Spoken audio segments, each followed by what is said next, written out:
Bonjour à tous et bienvenue sur boursicoté.com pour cette nouvelle analyse technique Forex, matières premières et crypto-monnaie avec une paire de devises euro-dollar qui est revenue donc sur cette zone des 1,0925 avant de consolider. Donc pour l'instant, on est toujours dans une dynamique haussière.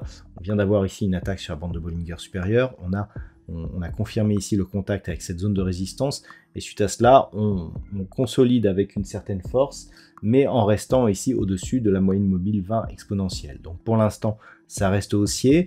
On a qui plus est une zone ici de résistance mineure proche des 1,0740 qui semble vouloir encore agir comme niveau de support. Donc pour l'instant, on est toujours sur ce niveau d'impulsion. À voir ici si la zone des 1,07 ne sera pas trop cassée à la baisse, auquel cas on pourra avoir un retour sur la zone des 1,0670 et une neutralisation, ce qui donnerait la fin ici de cette dynamique haussière naissante. D'un point de vue un peu plus large, on est toujours ici dans cette optique de reprise de mouvement haussier, depuis le retour ici au-delà de la parité, consolidation et retour ici sur la zone des 1,1020. Sur la paire de devises livre sterling contre dollar américain, on est venu ici tester la zone des 1,2270. Là aussi, globalement, on s'inscrit dans une poursuite de mouvement haussier moyen terme. Suite à cette impulsion ici, on a du mal à franchir la zone des 1,2440, mais on a résisté ici sur la zone des 1,1850. Donc clairement, on est quasiment au milieu de ce range avec une petite dynamique haussière prioritaire sur le mouvement court terme. Donc ce que l'on va surveiller ici, c'est la zone des 1,2270. Après ce test, une cassure serait serait un bon signal pour avoir un retour ici sur la zone des 1,2440. Et en cas de rupture, on relancerait la dynamique haussière moyen terme. Par contre, en cas de rupture ici de cette zone intermédiaire que je vais vous matérialiser, voilà, il se trouve sur un niveau proche ici des 1,2180, on pourra avoir un début d'affaiblissement confirmé par une éventuelle rupture de la moyenne mobile 20 exponentielle qui évolue actuellement à 1,2140, sachant que le retournement sera acté en cas de cassure de cette zone ici des 1,20. Sur l'or, nous sommes toujours ici sur une tentative de débordement de la zone psychologique des 2000 $ l'once. On est venu ici dans un premier temps, suite à cette forte dynamique, tester ce niveau avant une phase de consolidation. La zone des 1957, pourtant une zone majeure, n'a pas résisté. On est venu ici consolider juste en dessous sur des niveaux proches des 1935 $ l'once. Et puis la dynamique a repris, on est revenu tester ici 2000 avant de se replier ici sur des niveaux inférieurs. Mais globalement, on est dans un schéma de reprise du mouvement. Le fait que l'on ait cassé ici cette zone des 1957 déjà nous donne une configuration qui a un nouveau plus haut ici de tendance court moyen terme. Donc c'est un élément intéressant.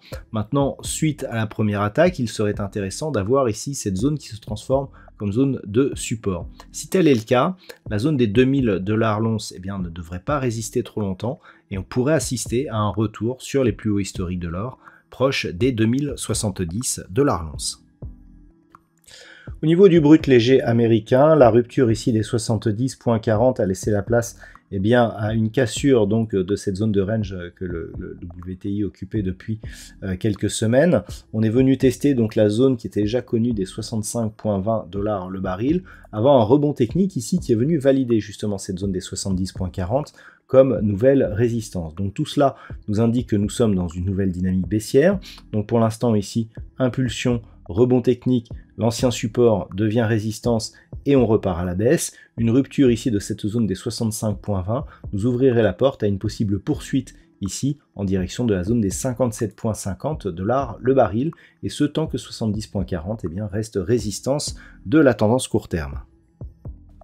Et enfin, on termine avec le Bitcoin qui confirme donc la cassure ici de la zone des 25 200 $ pour un Bitcoin. On a eu un gap en début de semaine qui n'a pas donné de suite puisqu'on a comblé ce gap et que l'on s'est stabilisé ici autour des 28 000 $ pour un Bitcoin. Donc, tant que l'on est au-dessus ici des 25 200, l'objectif c'est un retour ici sur la zone des 30 000. Cette zone n'est pas réellement une zone de résistance, c'est plutôt une zone d'objectif, puisque comme on peut le voir ici sur ce graphe, eh bien, lorsque les cours ici étaient autour de cette zone, on ne pouvait pas à proprement parler ici de zone de support ou résistance, mais plutôt de zone de temporisation. Donc c'est un petit peu ce retour que l'on attend actuellement, ce qui validerait totalement le retournement de tendance auquel nous sommes en train d'assister sur cette crypto-monnaie.